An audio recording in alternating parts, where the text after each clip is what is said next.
एक तू ही निरंकार। बोल सतगुरु माता सुदीक्षा सुविंदर हरदेव जी महाराज की जय। श्री गुरु वचन अवतार राजमाता जी की जय। हे निरंकार प्रभु, मैं तेरी शरण हूँ, मैनू बख्श लो जी। एक तू ही निरंकार, मैं तेरी शरण हाँ, मैनू बख्श लो जी। तो आज का संतों का, भक्तों का, महापुरुषों का विचार है, गर्भ जोगेश्वर तप किया। गर्भ गर्भ जोगेश्वरु तप किया, लागा हरि की सेव। और कहे कबीर बैकुंठ से फेर दिया सुखदेव। सुखदेव जी महाराज बहुत बड़े महान भक्त हुए हैं। संतों की वाणी सुनने से, शास्त्रों में पढ़ने से उनके बारे में पढ़ने को मिला।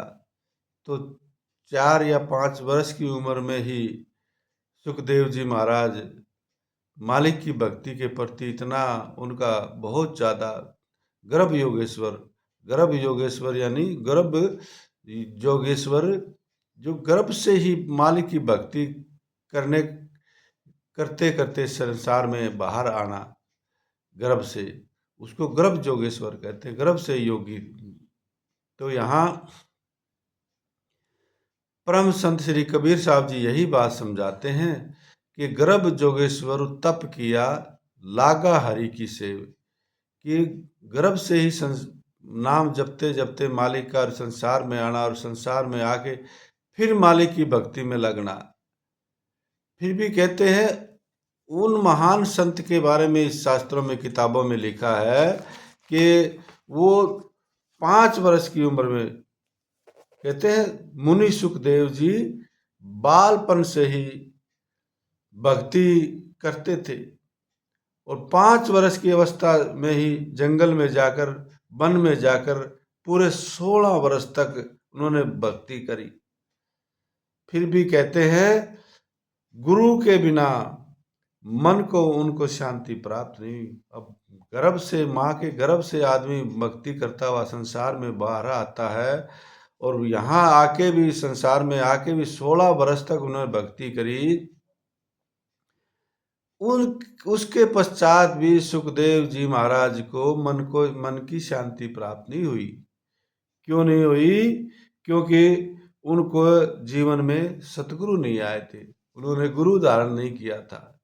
तो कहते हैं यहाँ यही बात समझाते हैं कि कहे कबीर बैकुंठ से फेर दिया सुखदेव। जब वो शरीर छोड़ के संसार से जाने लगे तो बैकुंठ धाम, जहाँ मुक्ति, जन्म मरण आवागमन समाप्त होता है जीव का, उस धाम में उनको नहीं घुसने दिया गया। क्यों? क्योंकि भलाई उसने गर्भ योगेश्वर था, भलाई उन्होंने अकेले बचपन से पैदा होते ही मालिक की भक्ति करी, भलाई सारा 16 बरस तक उन्होंने भक्ति किया, लेकिन गुरु नहीं था।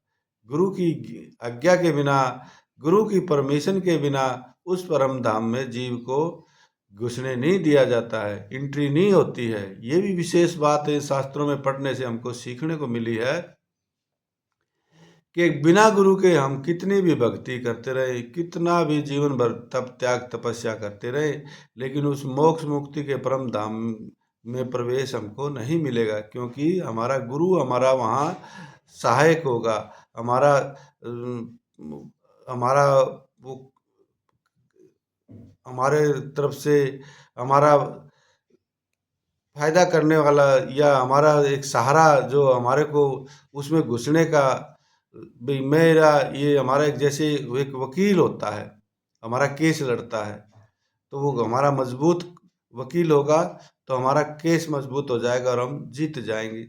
इसी प्रकार जो सतगुरु रूपी, संत रूपी सतगुरु हमें मिल जाते हैं तो फिर वो हमें आगे हमारी पैरवी करते हैं और उस परम धाम में जाने के लिए वो कह देते हैं ये मेरा भक्त है, ये मेरा शिष्य है, इसको जाने दिया जाए।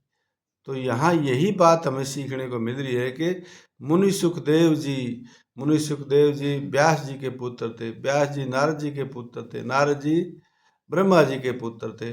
तो यहाँ मुनि सुखदेव जी, जो व्यास जी इतने महान संत होते हुए भी उन्होंने जीवन में सुखदेव जी भक्ति करते हुए आए संसार में, लेकिन गुरु नहीं बनाया था, गुरु नहीं था। तो इस कारण कबीर साहब जी को यहाँ ये बात बतानी पड़ गई, लिखना पड़ गया कि गर्भ जोगेश्वर तप किया लागा हरि की सेव, और कहे कबीर बैकुंठ से फेर दिया सुखदेव। वे कहते हैं कि बैकुंठ धाम में प्रवेश नहीं मिला बिना गुरु के कारण, तो उन्होंने वापस भेज दिया सुखदेव जी को।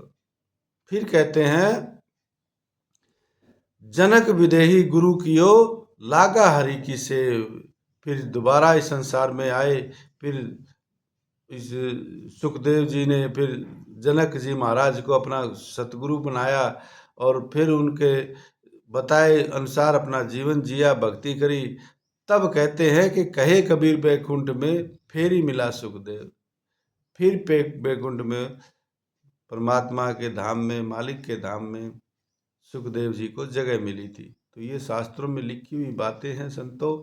हमें इनसे शिक्षा यही मिलती है कि बिना गुरु के तो हम भक्ति करेंगे तो वो कोल्लू के बैल के जैसा ही हाल है। जैसे कोल्लू का बैल सुबह से चलता है और शाम तक चलता ही रहता है, और शाम को जब आंखों से पट्टी खोल देते हैं उसकी, तब वो देखता है मैं तो यहीं का यहीं हूँ, पहुँचा कहीं नहीं हूँ, चला तो मैं सारा दिन हूँ। तो वही हाल बिना गुरु के भक्ति करने वालों का है। जब योगेश्वर जोगेश्वर गर्भ जोगेश्वर के नाम से सुखदेव जी के बारे में जब इतना बताया है संतों ने कि बैकुंठ से उनको फेर दिया, वापिस कर दिया, क्योंकि जाओ तुम्हारे गुरु नहीं है इसलिए तुमको बैकुंठ में नहीं बुलाए। वो गर्भ से ही भक्ति करता हुआ पैदा हुआ, फिर भी उनको जगह नहीं दी। तो फिर वापसी भेज दिया, और वापसी आके फिर उन्हें गुरु बनाया जनक जी को। तब फिर उसको फेर मिला बैकुंठ में, फेर ही मिला सुखदेव, फिर बैकुंठ में सुखदेव जी को जगह मिली है। तो यहाँ यही बात बहुत ज़्यादा समझने की है कि बिना गुरु के हम मालिक की भक्ति नहीं कर कर तो सकते हैं, लेकिन फिर उस परम धाम में प्रवेश हमें नहीं मिलेगा, क्योंकि हमारे आगे जो तामील करने वाला है, जो हमें आगे हमारी वो सतगुरु के बिना हमारे को अंदर में मुक्ति के मोक्ष के धाम में जैसे बताया है वहाँ प्रवेश नहीं मिलेगा जब तक गुरु हमारे नहीं कहेंगे। तो इसी प्रकार रामायण में भी एक यही कथा आई है कि यदि ब्रह्मा जी और शिव जी के समान भी जीव क्यों ना हो जाए, फिर भी भव सागर से पार उतरने के लिए उसे गुरु की आवश्यकता होगी। गुरु के बिना उसका भी कल्याण नहीं हो सकेगा। तो ये संतों महापुरुषों के फैसले हैं, जिनके मानने में जीव का कल्याण होता है। नहीं मानेंगे तो हमारे आत्मा का कल्याण नहीं होगा, हमारी आत्मा का हम भला नहीं कर पाएंगे। हमें तो अपना आत्मा का भला करना है। जब हम अपनी आत्मा का भला नहीं कर पाए तो और किसी का क्या भला कर पाएंगे। ये तो मन है, मायावी है, माया के समान से बना हुआ है, इसलिए जीवन भर जीव को उलझाए रखता है मायावी समानों में। नामु मिले मनु तिरुपतिये बिनु नामे दृग जीवासु। कोई गुरुमुखी सजनुए जे मिले मैं दसे प्रभु गणतासु। हऊँ तिसु बिटहु चौखनिए मैं नाम करे परगासु। गुरुवाणी में आता है कि नाम के सुमरण से मन को शांति और तृप्ति प्राप्त होती है। अब नाम के सुमरण से मन को शांति और तृप्ति प्राप्त होती है। ये बहुत कीमती अनमोल बात संतों ने गुरुवाणी में बताया है कि नाम के सुमरण से मन को शांति। अब मन की शांति के लिए जीवन भर आदमी धन दौलत पैसा रुपया रुतबा मान प्रतिष्ठा इन साधनों में मन की शांति खोजता रहता है,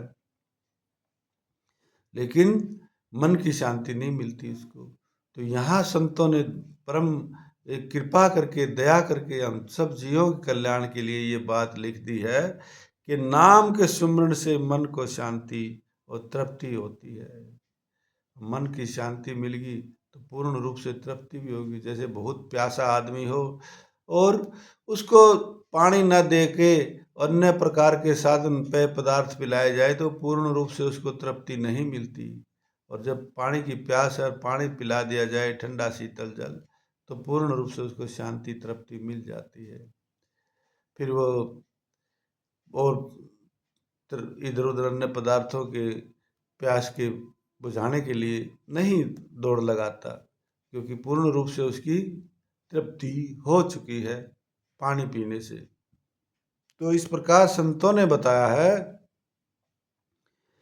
जैसे पूर्ण रूप से तृप्ति प्यास की तो पानी पीने से बुझती है, और पूर्ण रूप से मन की शांति तो नाम के सुमरण से ही मिटती है। ये बात नोट करने की है। नाम के बिना मनुष्य जीवन पर अफसोस है। संतों ने, गुरु महाराज जी ने, सतगुरु बाबा देव सिंह जी ने अपनी वाणी में बताया, नाम बिना मृतक का श्रृंगार। जैसे जिस मनुष्य के शरीर में नाम नहीं चलता है तो वो ऐसे समझो जैसे मरा हुए व्यक्ति का हम श्रृंगार करते हैं, उसमें जान नहीं होती है, उसमें आत्मा तो उसकी निकल चुकी होती है, वो डेड बॉडी होता है। फिर लेकिन फिर भी हमको मरने के बाद हम उसका दाढ़ी बनाते हैं, उसके बाल संवारते हैं, उसके नए कपड़े पहनाते हैं, उसको नहलाते हैं धुलाते हैं खूब। तो कहते हैं जिस मनुष्य के शरीर में, यहाँ संत बताते हैं कि नाम नहीं चलता, वो जीते जी मृत के समान है। इस सृष्टि के ऊपर मरे हुए के समान है। नाम बिना मृतक का श्रृंगार। तो यहाँ अफसोस यही बताते हैं कि नाम के बिना मनुष्य जीवन पर अफसोस है। ऐसा कोई गुरमुख सज्जन मुझे मिले जो मुझे नाम की प्राप्ति का मार्ग बताए।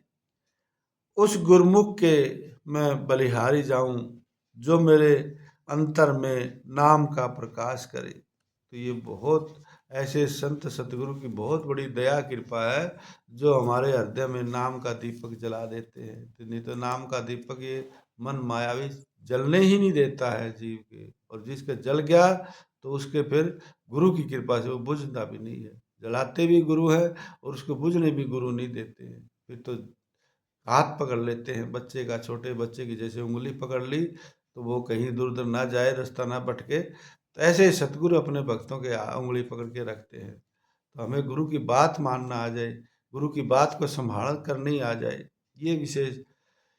इसी प्रकार कहते हैं कि मैले मन को नाम का रंग देने के लिए पहले उसे गुरु सेवा रूपी साबुन से धोने की जरूरत पड़ती है।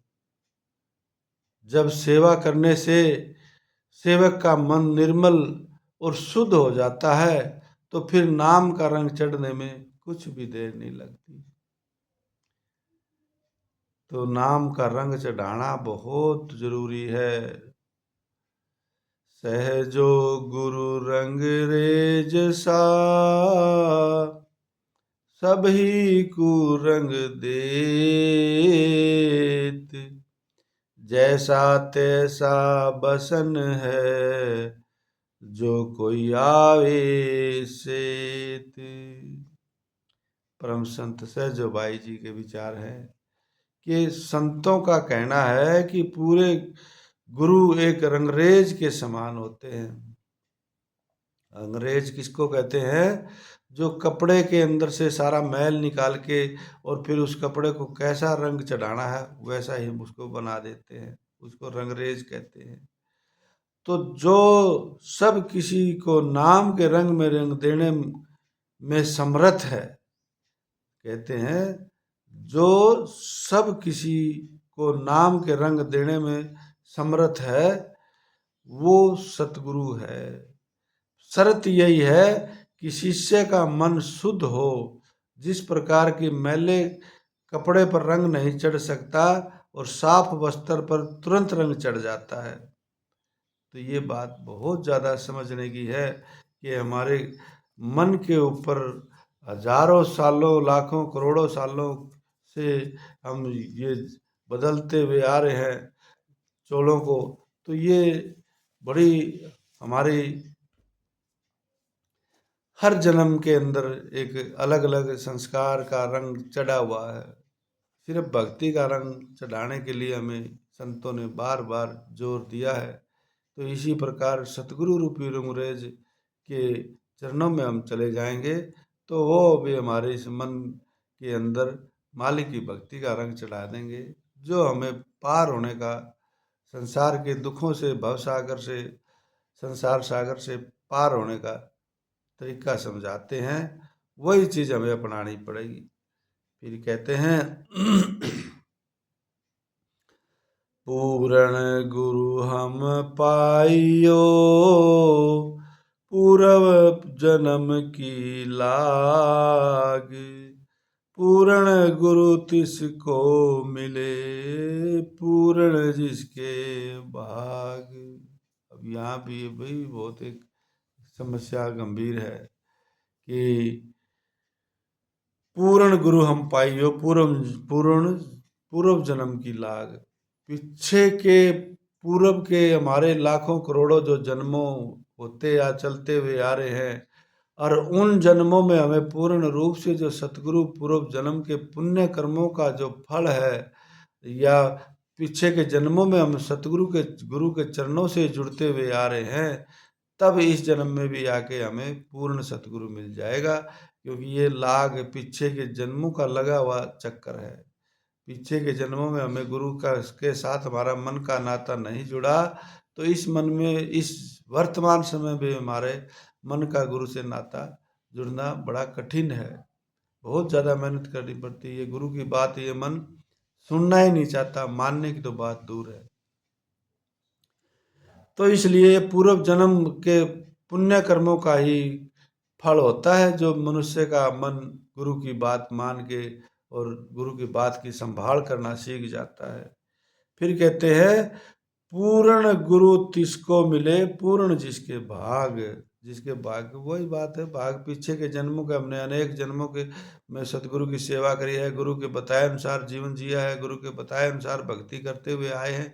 तो वो पीछे का हमारा पुराना संस्कार जो बना पड़ा था, वो संस्कार इस समय वर्तमान समय में हमारे काम आ गया, और हमारे काम आ गया तो हमें शांति से आराम से अपने जीवन का सफर तय करने का मौका मिल गया। तो ये बात बहुत ही ज़्यादा कीमती है कि गुरु की बात पे ये मन जल्दी टिकता नहीं है, और बिन देखे ये मन नहीं माने, बिन मन माने प्यार नहीं, और बिना प्यार नहीं होने भक्ति, बिन भक्ति बेड़ा पार नहीं। तो ये गुरु की कृपा ही है जो पीछे के जन्मों में हमारा मन उनके साथ जुड़ा हुआ था, आज फिर जुड़ गया। तो ये संस्कार बनाना है, संस्कार ही हमारे आत्मा के साथ हर जन्म में जहाँ भी जाएंगे, जैसे भी रहेंगे, चाहे इस लोक में रहे चाहे परलोक में रहे, जो इस मन के अंदर हमने संस्कार बना लिया भक्तों, वो संस्कार ही हमारा परलोक का में यदि शुभ संस्कार है तो हमारा सहायक होगा। हमारा गुरु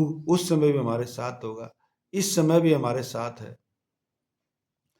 यदि हमारा मन गुरु की बात पे अभी यहीं नहीं डटा, गुरु की बात पे हमारे मन के अंदर पक्की एक तसल्ली नहीं हुई है, विश्वास नहीं है, तो फिर हमारे साथ गुरु उस समय भी साथ नहीं होंगे। क्योंकि गुरु ने जो नाम बख्शा है, वो नाम का सुमरण यदि शरीर में बस गया, नाम का दीपक हर समय चलने शुरू हो गया, तो समझो गुरु का बख्शा हुआ नाम चल रहा है, तो सतगुरु वहाँ स्वयं विराजमान है।